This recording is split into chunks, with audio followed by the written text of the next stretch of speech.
अभित्वा देव सवीत रीसानम वार्याणाम सदम सदवन भाग्यमी महे। कहो तुम सर्वोत्पादक देव से वर्ण किए जाने योग्यों के ईशान से हे सर्वदा रक्षक, भजन किए जाने योग से हम अभीष्ट याचना करते हैं। ये ऋग्वेद के प्रथम मंडल का 24वें सूक्त का तीसरा मंत्र है। विश्वामित्र और वशिष्ठ की तरह ही वस्त्र पहने हुए लोग हैं, लेकिन वो ना विश्वामित्र की तरह यहाँ का जनजीवन बदल पा रहे हैं, समाज को सुधार पा रहे हैं, ना वशिष्ठ की तरह। लेकिन उनकी तरह बकायदा उनकी तरह वस्त्र विन्यास वगैरह पहन के आपको सैकड़ों की संख्या में मिल जाएंगे लोग। तो ये मानना चाहिए हमको कि ईशान ने ही सृष्टि बनाया है, और यहाँ पर जो सृष्टि का मैनेजर है भगवान विष्णु को बनाया गया है। सृष्टि में जनजीवन पैदा करने की भगवान ब्रह्मा को बनाया गया, और सृष्टि संहार के लिए भगवान महादेव शिव को बनाया गया। तो ये सृष्टि संचालन करते हैं और इनकी महाशक्ति हैं। अब देखो, भगवान विष्णु जो हैं वो सृष्टि को मैनेजमेंट करते हैं, तो जो मैनेजर होता है उसको धन की आवश्यकता पड़ती है, इसलिए उनको धन शक्ति दी गई है। भगवती लक्ष्मी जो धन की शक्ति है। अच्छा, जो सृष्टि निर्माण करता है उसको ज्ञान की देवी सरस्वती शक्ति के रूप में दी गई है, और जो संहार करता है उसको शक्ति पार्वती काली उसकी शक्ति दी गई। तो हम भी अगर हमारा जो कार्य है वो अगर मैनेजर का है तो हमको धन की आवश्यकता पड़ेगी। विभिन्न देखो, हम देखते हैं कि बहुत लोगों ने सत्ता पाने के लिए कई प्रकार का दिमाग लगाया। जैसे अपन देख लेते हैं हिरण्यकशिपु को। हिरण्यकशिपु ने तपस्या की है। अब यहाँ पर अपने वेद मंत्रों में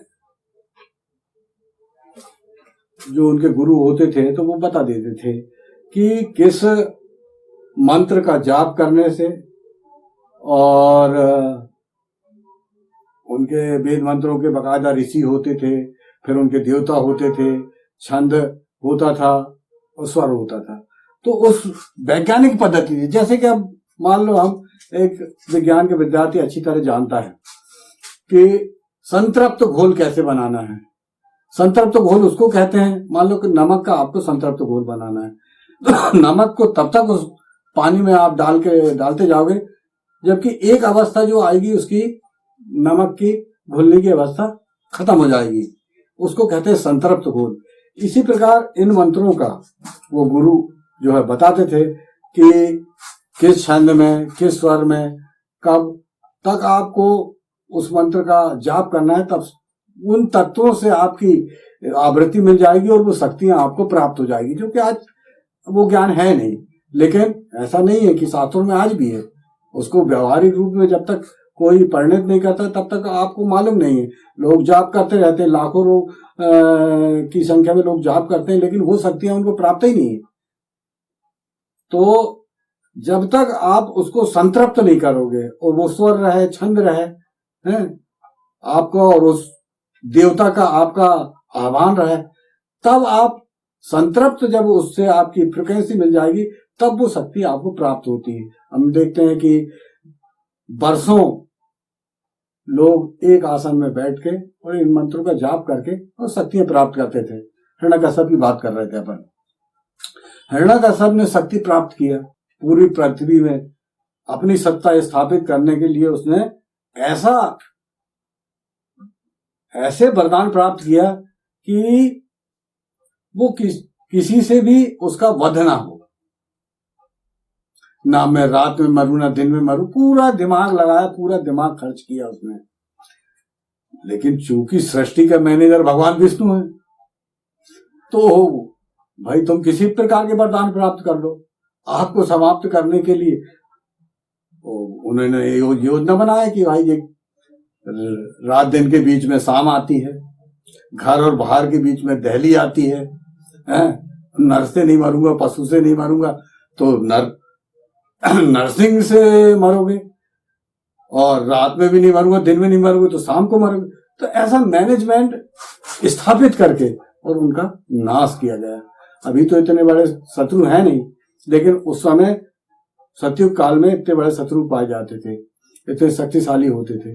तो कहने का मतलब यह है कि जो मैनेजर होता है, जिसके हाथ में मैनेजमेंट है, जैसे कि भगवान विष्णु के हाथ में इस सृष्टि का मैनेजमेंट है, तो वो उसको मैनेज करते हैं। तुम सर्वोत्पादक देव से वर्ण किए जाने योग के ईशान से हे सर्व रक्षक, भजन किए जाने योग से हम अभीष्ट याचना करते हैं। यहाँ ये बताया जा रहा है कि उपासना करने योग सिर्फ ईशान है, सृष्टि का संचालक है उसी की, क्योंकि भगवान विष्णु भी योग निद्रा में किसकी उपासना करते हैं? वही सर्व उत्पादक ईश्वर की। ब्रह्मा जो है अपने पद्मासन में बैठ के कहाँ लीन रहते हैं? उसी की उपासना में। भगवान शंकर जो है अपना जो योग आसन में बैठते हैं, उसी की उपासना में। जब हमारे त्रिदेव उसी की उपासना करते हैं तो हमको भी उन्हीं की उपासना करना है। इस मंत्र में व्यक्ति के द्वारा ईशान परमात्मा से अभीष्ट की याचना करने की सलाह दी गई है। इस हेतु ईशान की निम्नलिखित विशेषताओं का उल्लेख किया गया है। पहली विशेषता, ईशान सर्वोत्पादक देव है, उसने समस्त देवों का निर्माण किया है। यह अखिल सृष्टि ईशान परमात्मा के द्वारा ही उत्पन्न की गई है। इसमें समस्त जनों और प्राणियों को उसी के द्वारा उत्पन्न किया गया है, इसलिए वह सर्वोत्पादक है। तो क्यों सर्वोत्पादक है वो यहां बताया गया है। दूसरा, ईशान परमात्मा वर्ण किए जाने योगों का ईशान है। तो सिर्फ उपासना अकेली नहीं कि मुंह से हमने मंत्र पढ़ लिए, अपना प्रसाद चढ़ा दिए, अगरबत्ती लगा दिए, ये भर नहीं है। वर्ण किए जाने के आपको उन पे आचरण करना पड़ेगा, तब जो है आपकी सच्ची उपासना होगी। ईशान परमात्मा वर्ण किए जाने योग का ईशान है। जितने भी लोग इस सृष्टि में अपने देव कर्मों के कारण अनुगमनीय हैं, वे भी ईशान का ईडन ही करते हैं। हम देखते हैं भगवान विष्णु की उपासना करते हैं लोग, भगवान शिव की उपासना करते हैं, भगवान राम की उपासना करते हैं, भगवान कृष्ण की उपासना करते हैं। यहाँ ईशान ये बता रहा है कि जितने भी ऐसे देव कर्म करने वाले हैं, अच्छे कर्म करने वाले हैं, जिन्होंने समाज को एक दिशा दिया है, उस समय उनके समय में उन्होंने धर्म विधर्म का नाश करके और धर्म की सत्ता स्थापित की है। ऐसे हर जो देव कर्म करने वाले मतलब जिन्होंने अच्छे कर्म किए। भगवान कृष्ण ने कंस के अत्याचारों से उस समय की जो है लोगों को बचाया, दुर्योधन के अत्याचारों से उन लोगों को बचाया, ये सब दिव्य कर्म है। और शकुनी की चालबाजियों से जो है दुनिया को बचाया, शासन से बचाया। तो ये सब भगवान कृष्ण के दिव्य कर्म है। तो यहाँ ये बताया जा रहा है कि ईशान परमात्मा वर्ण किए जाने योगों का ईशान है। जितने भी लोग इस सृष्टि में अपने दिव्य कर्मों के कारण अनुगमनीय मतलब जिनकी हम उपासना कर रहे हैं, भगवान राम की उपासना हो रही, हनुमान की उपासना हो रही है और महादेव की उपासना हो रही है। हम जितने भी लोग अनुगमनीय हैं, वो सब ईशान कहता है कि मेरे भक्त हैं, मेरी उपासना करते थे और उन्होंने अपने जीवन में जो किया है वो आपको करना है। तब उनकी उपासना कहलाएगी। सिर्फ उनका नाम लेके उनको हार चढ़ाना, अगरबत्ती चढ़ाना, फल अर्पण करना, सिर्फ इतने नहीं, ये करो आप, इसमें कोई दिक्कत की बात नहीं, लेकिन उनके किए गए कार्यों को देखो और अनुगमन करो। कैसे कर सकते हो? कोई जरूरी नहीं कि आप मतलब कि किसी का वध कर दो, नहीं, आप उसकी आलोचना कर सकते हो, उसका विरोध कर सकते हो, उसके समर्थन के विरुद्ध जा सकते हैं। अगर रावण जैसा आदमी है, कुंभकर्ण जैसा आदमी है, तो उनका आप विरोध कर सकते हो। तो यहाँ ईशान का कहना, वो ईशान उनको सबको अपना भक्त बोल रहा है। यहाँ पर दूसरा जो ईशान पर्व परमात्मा वर्णन किए जाने योगों का ईशान है, जिसने जितने भी लोग इस सृष्टि में अपने देव कर्मों के कारण अनुगमनीय हैं, वे भी ईशान का ही ईडन करते हैं, वह ईशान की उपासना करते हैं, वेद पे चलते हैं, ईश्वर उपासक हैं। वो ईश्वर नहीं है, वह सर्वदा रक्षक है। ईशान परमात्मा सबका रक्षक है और वह अंतिम रक्षा करने वाला है।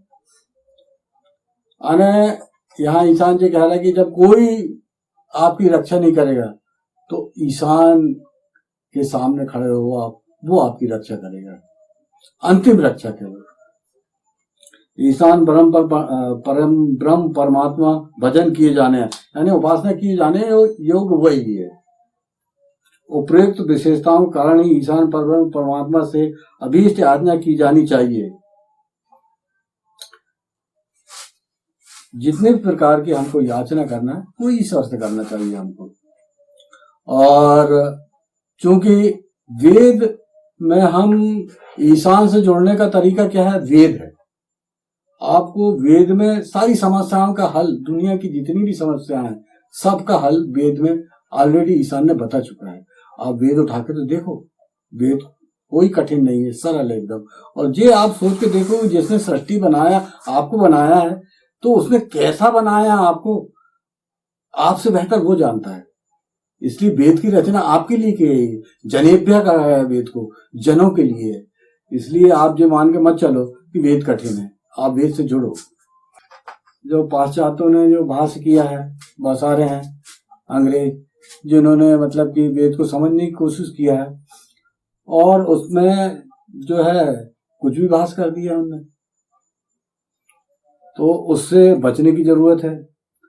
आचार्य सायण ने यहाँ एक विनियोग प्रधान अर्थ किया है, सिद्धांत प्रधान नहीं है, ना ही उन्होंने सिद्धांत प्रधान भाष्य का यहाँ कोई निषेध किया। तो उनका अलग दृष्टिकोण था भाष्य करने का। वास्तव में वेद में जो छुपे हुए सिद्धांत हैं, जो विज्ञान है, जो समाज शास्त्र है, उसको ढूंढने की कोशिश करो आप। क्योंकि आप जैसा कोई कंपनी दवाई बनाती है ना, और उसके साथ एक पर्चा भी सेवन विधि बताती, ऐसे ही ईशान ने सृष्टि बनाया, आपको बनाया और आपके लिए दुनिया में कैसे चलें इसके लिए वेद बनाया। तो वो ये कैसे इस सृष्टि का सेवन आप करें ये है, और कैसे ज्ञान विज्ञान में आप उन्नत हो ये वेद में बताया गया है। तो उसको उस ढंग से समझना चाहिए। कहो तुम सर्वोत्पादक देव से वर्ण किए जाने योग के ईशान से, हे सर्वदा रक्षक भजन किए जाने योग से हम अभीष्ट याचना करते हैं। अभित्वा देव सभी रीसानम वार्याणाम सदावन भाग्यमी महे। ओम।